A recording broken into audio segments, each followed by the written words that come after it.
The Beatles. Formed as we know them in 1962 and separating in 1970, the Beatles were one of the main frontrunners of the British invasion along with bands like the Kinks and the Rolling Stones. They have certainly left their mark on pop culture, being referenced decades after the initial outbreak of Beatlemania. Hey guys, I wrote a song. Oh, that's great. Oh, good, Ringo. Fantastic. You know what? I'm gonna put it right here.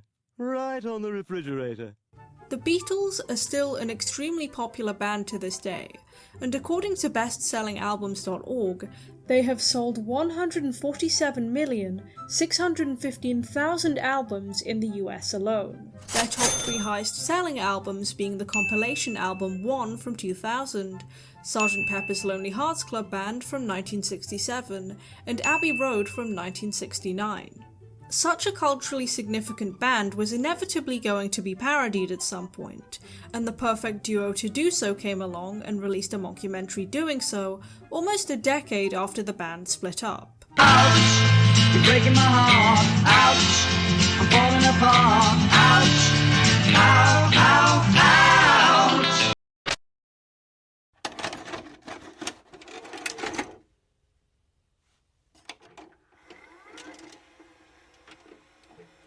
Eric Idle is an English actor and comedian who is probably most well known for his work as a member of the British comedy troupe Monty Python. Musician and frequent Python collaborator Neil Innes had actually worked with the Beatles, his band Bonzo Dog Doodah Band having featured in their 1967 film Magical Mystery Tour. The Rutles were originally part of sketches on Idle and Innes's programme Rutland Weekend Television and Saturday Night Live, not unlike the later formed parody band Spinal Tap, who I've discussed on the channel previously. The success of these allowed Idle and Innes to turn their idea into a feature-length mockumentary titled All You Need Is Cash in 1978, the title being a spoof of the Beatles' 1967 song All You Need Is Love. I'm a huge fan of both the Beatles and the Pythons, so one would naturally assume that this is the perfect mockumentary film for me, but would that assumption be correct? Let's find out. Without further ado, on with the review. Polos is life, Polos is life, Polos is life, Polos is life, Polos is life, sleep all night and then Polos is life. The film opens with a rushed narration introducing the Rutles, while footage of them arriving at and leaving various venues plays. The song Get Up and Go, a parody of the Beatles' Get Back, is heard in the background. Get up and go! Get up and go back home! Get back to where you once belonged! This is our first glimpse of the Rutles and Innes's ability to create such an accurate pastiche of their subject. I will note that Get Up and Go sounds very close to Get Back in comparison to a lot of the other Rutles songs, which are more of a parody of a combination of Beatles songs, I assume for copyright reasons. The narrator of the mockumentary, a parody of British television presenter and journalist Alan Wicker, is played by Eric Idle, and he introduces the Prefab Four, rather fittingly for the tone of the film. Created by the Prefab Four, Dirk, Nasty, Stig and Barry, who created a musical legend that will last a lunchtime. Personally, I think the Rutles are quite memorable in their own right, but I will just try to demonstrate that throughout this video.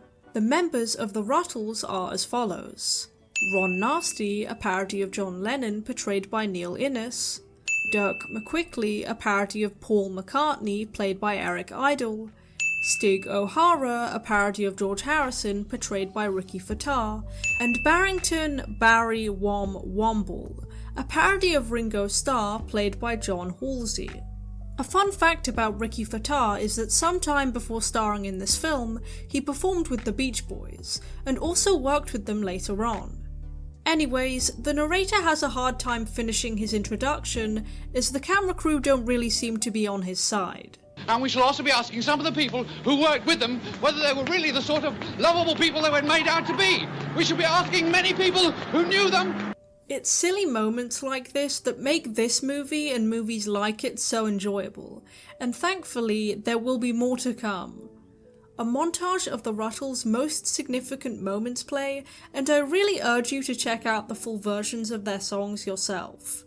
The parody of the Beatles' early look while they were transitioning from their band The Quarrymen is pretty spot on, and while the Rutlemaniacs' behaviour is a little exaggerated, Beatlemaniacs did and do have quite the reputation. They chased me, and they caught me, and they beat me up. Who did? Those little girls. There's an interview with Mick Jagger, of all people, of the aforementioned Rolling Stones. I find it rather charming that they got actual celebrities involved with the real-world Beatles phenomenon to be in on the gag.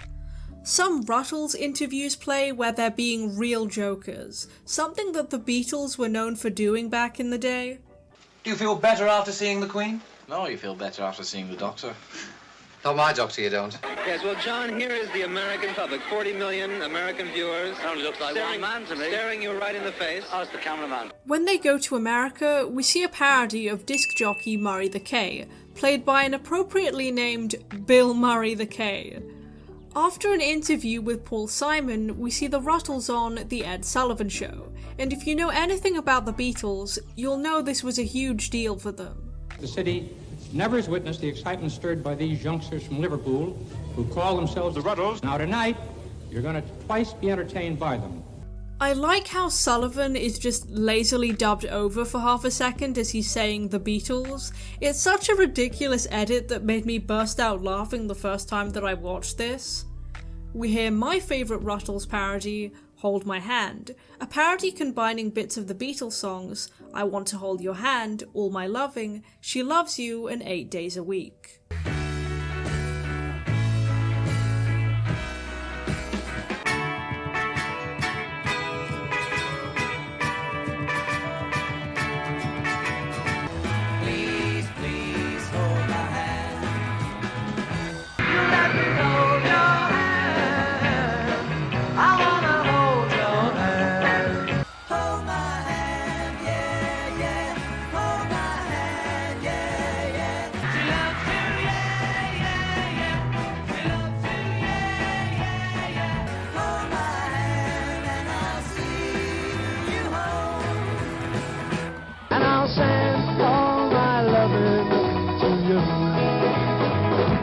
This is another really good example of how well they parody the Beatles' music and personas, and specifically their famous performance on The Ed Sullivan Show.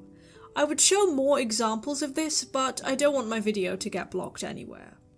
Ron Nasty releases a book titled Out of Me Head, leaving only the silver screen unconquered by the Rutles. They promptly release a film, A Hard Day's Rut. No guesses as to what that's a spoof of. Dan Aykroyd of Ghostbusters fame is interviewed as Brian Thigh, a parody of Dick Rowe, infamously known as the man who refused to sign the Beatles. That worked out well for him, didn't it? What's it like to be such an asshole? What? The film even discusses one of the most famous Beatles controversies. In an interview, Ron Nasty comments that the Rutles were bigger than God, and that God had never had a hit record. Quite the inflammatory statement, especially in the 60s. Of course, this is parodying a similar remark from the Beatles' John Lennon, something that he later tried to clarify and apologised for. Saying that we're better or greater, or comparing us with Jesus Christ as a person, or God as a thing, or whatever it is. You know, I just said what I said and it was wrong, or was taken wrong, and now it's all this. I suppose you could think of this as one of the first major cancellations. In a more silly rendition of events, Nasty clarifies that the journalist was hearing impaired, and he actually said that he was bigger than Rod, as in Rod Stewart. Rod Stewart would not be big for another 8 years. Nasty apologised to God, Rod and the press, and the tour went ahead as planned. I mean, if Rod Stewart wasn't so popular yet, why does he need to apologise? It's a bit random to bring the guy up, but if it's true, it's true. The Rutles then meet with Bob Dylan, who introduces them to a life-changing substance. Tea. Of course, what else would it be? To all my English viewers, I love tea, you love tea, it makes perfect sense. This somehow causes a huge scandal for the Rutles, as McQuickley admits in an interview that he has had tea, all different kinds of tea. This, again, parodying a scandal where Paul McCartney admitted to taking a very different kind of substance. Something that McCartney stated himself at the time is that he would rather have told the truth than a lie, which I have to give him credit for. Stig is influenced by a mystic from Surrey, and when Stig and the Rutles go on a spiritual retreat in Bognor, they learn that their manager, Leggy Mountbatten, has accepted a teaching post in Australia, leaving the Rutles distraught. This is a much happier alternative to what happened to their real-life counterparts. The Beatles went to a transcendental meditation seminar in Bangor, North Wales in 1967. While on this retreat, their manager, Brian Epstein, passed away. The following year, Nasty and McQuickley start a private multimedia corporation called Ruttlecore, as opposed to the Beatles' punnily named Applecore. Monty Python's Michael Palin plays Eric Manchester, a lawyer who is being interviewed by a disguised George Harrison after rumours spread that Ruttlecore is going bankrupt. He denies this, but the shenanigans going on in the background say everything. Alternatively, Applecore is still running now.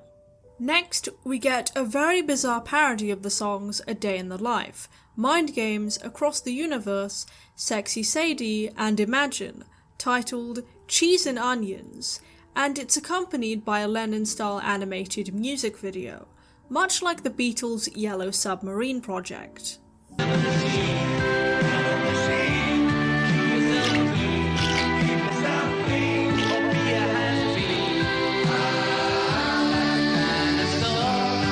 While their impressions are good throughout, Innes's impression of John Lennon's voice is distinctively accurate here. It's not like Lennon hadn't made sillier songs before, so I think that you could trick someone into believing that this was by the Beatles. Tensions between the members of the Rutles begin to boil over, leading to a couple of the members getting married. McQuickley marries a woman named Martini, played by Bianca Jagger, who seems rather unimpressed by his compositions. For you always I will wait. G-B-D-E-E. And Nasty marries Chastity, a woman whose father invented World War II. Interesting choice. Throughout all of this, a rumour spread that Stig had died, much like the real-life conspiracy theory that Paul McCartney had died in 1966 and was replaced by a look-alike. This inspires Barry to try to begin his own Barry is Dead rumour by staying in bed for a year, although the original scheme was only a tax dodge. As the Rutles begin their official disband, they release their final album, Let It Rot, and all of the members sue each other. It was the beginning of a golden era for lawyers. So, where are the Rutles now? Now being 1978, of course. McQuickley has adopted a Johnny Rotten-looking persona for a band called Punk Floyd. Nasty has become a bitter recluse, Barry has become a successful salon owner, and Stig has become an air hostess for Air India. The narrator harasses and slaps a member of the public into rambling trivia about the Rutles until he can't take it anymore, and we end on a nice, encouraging note from Mick Jagger. Do you think they'll ever get back together again? I hope not. I love this movie. It's funny, creative, doesn't take itself too seriously, and I think that it's a real treat for any Beatles fan. All of the music was written by Innes, while the film was written and co-directed by Idol, and the two worked well together to make an entertaining tribute that's just over an hour long. I've been a Beatles and Monty Python fan for as long as I can remember, so the whole thing made me reminisce back to my childhood. Almost all of the jokes landed for me while watching this, and I especially liked how a lot of the more serious and contentious aspects of the Beatles' career were turned on their heads and replaced by much more petty ordeals, yet still invoking the same kind of response from the media and public as the real-life controversies. The music that goes with the writing is not only funny but also sounds good. You could argue that since the Beatles sound good, a pastiche of them is very likely to also sound good, but I do find it impressive given the accuracy to the original songs, and even things like the cover art of their albums. The performances from everyone fit the tone of the film perfectly, even during the interviews with real celebrities. As I said before, the impressions of the Beatles vocals are pretty spot on, but the Rutles also nail their movements, even getting their facial expressions right. As made apparent by the fact that George Harrison himself starred in the film, the Beatles themselves were well aware of the Rutles, Harrison even making reference to the film in many interviews. The tragical history tour, in a way, sums up what it was, where he says, you know, well, after all, it wasn't such a strong idea for teachers or training something. Certain substances around at the time. Good Lord. You mean tea? Yes, we had a lot of tea and Chinese tea and biscuits. Yoko Ono apparently found the film funny, and I mean, it's always nice when someone can laugh at themselves. And then we heard that Lennon and Yoko loved it too, because they just thought it was so funny. And I thought, that's really good of Yoko to love it, because she's portrayed as Hitler's daughter. Yeah. A sequel to All You Need Is Cash was released in 2002, titled The Rutles 2 Can't Buy Me Lunch, and if you guys want me to review it, I'm sure that I can get round to it. I would definitely recommend All You Need Is Cash to any Beatles fan, or someone who is just looking for a good laugh while listening to some catchy tunes. Well, that's all for this video. Don't forget to like and subscribe, and as always, thanks for watching. The blue and green ones are my favorite kind, but I'll eat the coloured ones from time to time, 'cause polos is life, polos is life, polos is life, polos is life, polos is life, polos is life. Sleep all night and then polos is